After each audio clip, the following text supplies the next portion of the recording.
Kunaweza kuingia mtu ambaye hataki kutusikia. Kunaweza kuingia mtu ambaye amesema hii kahawa ni ngurud. Si ngurud. Kuna wengine walisema hivyo.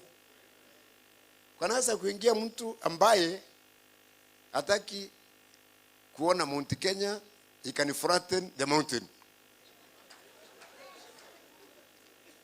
So sasa tutafanya nini?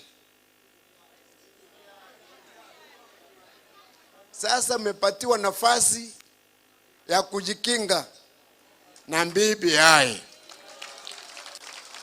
One man, one shilling, one vote.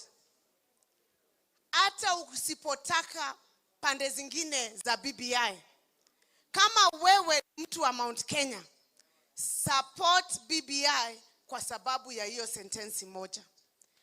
Hiyo sentensi ndio itatusaidia sisi kupata kazi. Hiyo ndio itatusaidia kwa bei ya kahawa.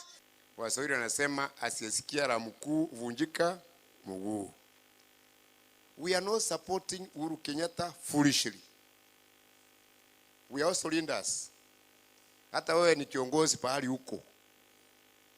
But the leader of leaders in Mount Kenya region, and I start to offend watu wa dini, the king of kings.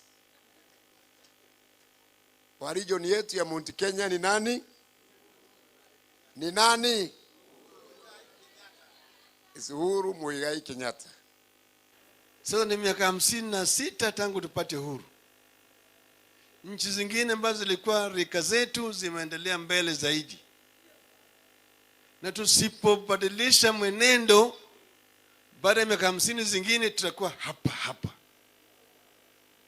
Lakini yawezekana tukibadilisha mwenendo.